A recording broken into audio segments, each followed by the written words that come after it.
জীবন গড়ে ওঠে জীবন দিয়ে। মা সারদা দেবী তো শাস্ত্র ব্যাখ্যা করেননি, কিন্তু তিনি নিজেই জীবন্ত শাস্ত্র কথা। তার দৈনন্দিন জীবন শাস্ত্রের শ্রেষ্ঠ প্রমাণ। তার সান্নিধ্য লাভ মানে ঈশ্বরের সান্নিধ্য লাভ।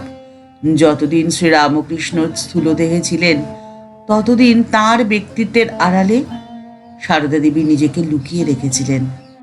কিন্তু তার তিরোধানের পর তিনি যেন নিজেকে আরো আড়ালে গুটিয়ে রাখতে চাইলেন। প্রথমে কিছুদিন থাকলেন বৃন্দাবনে, তারপরে কামারপুকুরে আর জয়রামবাটিতে। তখন তো তিনি নিরাশ্রয়, নিঃস্ব, অসহায়, সুদূর পল্লীতে দিন কাটাচ্ছেন, অনশনে কিংবা অর্ধাসনে। আর তার তরুণ সন্ন্যাসী সন্তানরা, তারাও দরিদ্র, নিরাশ্রয়, এদিক ওদিক ঘুরে বেড়াচ্ছেন। সেই সময়কার স্মৃতিচারণ করে স্বামীজি একটি বক্তৃতায় বলেছিলেন, আমি যেন তখন নরক যন্ত্রণা ভোগ করছিলাম, অথচ এমন কেউ ছিল না যে আমাকে একটু সহানুভূতি জানাবে, শুধু একজন ছাড়া। সেই একজনেরই আশীর্বাদে আমরা ধন্য হয়েছি, কারণ সেই একজনের আশীর্বাদই আমরা প্রত্যেকে পেয়েছিলাম।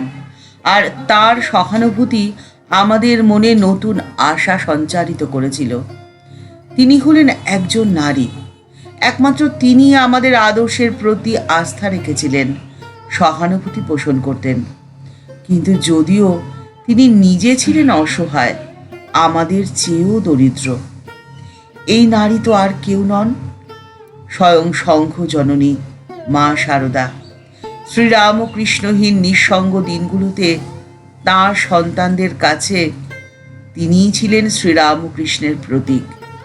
সকলের মনের শক্তি সঞ্চারিত করেছিলেন অলক্ষ্যে থেকে।